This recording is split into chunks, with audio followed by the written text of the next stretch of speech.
حضرت سعید ابن المسیب رحمہullah بہت عظیم الشان تابعی ہیں، اور انہوں نے دین اور اللہ کے راستے میں بہت زیادہ تکلیفوں کو برداشت کیا ہے، ظلم ڈھائے گئے اور حقوق کو غصب کیا گیا، لیکن اللہ کی رضا کے لیے حق پر ڈٹے رہے، اور اللہ تعالیٰ ان کے مقام و مرتبہ کو اپنے ہاں بہت بلند فرمائے۔ امام ابن ابی شیبہ نے ان کے متعلق لکھا ہے کہ وہ خود کہتے ہیں، اور یہ باتیں انہوں نے، ہم نہیں سمجھتے کہ ریاکاری کے لیے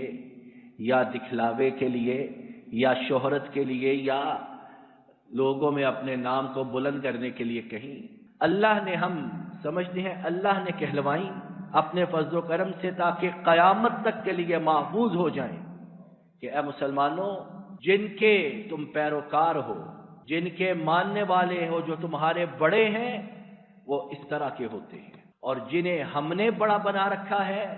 وہ بھی ہمارے جیسے اور ہم ان جیسے، فرق ہی کوئی نہیں۔ اور اصل بڑے یہ کہ اللہ کے فضل و کرم سے امت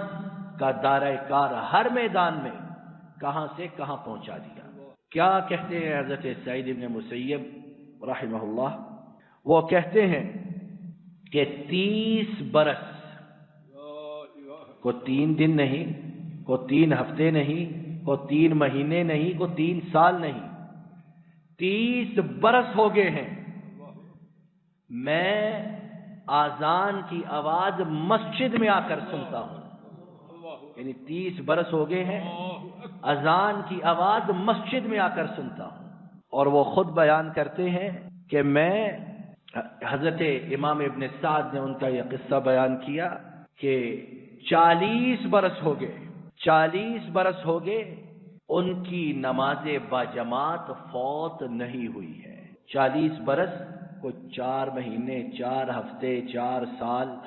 40 برس ہو گئے ان کی نماز باجماعت فوت نہیں ہوئی ہے۔ اور وہ کہتے ہیں کہ کبھی انہوں نے نمازیوں کی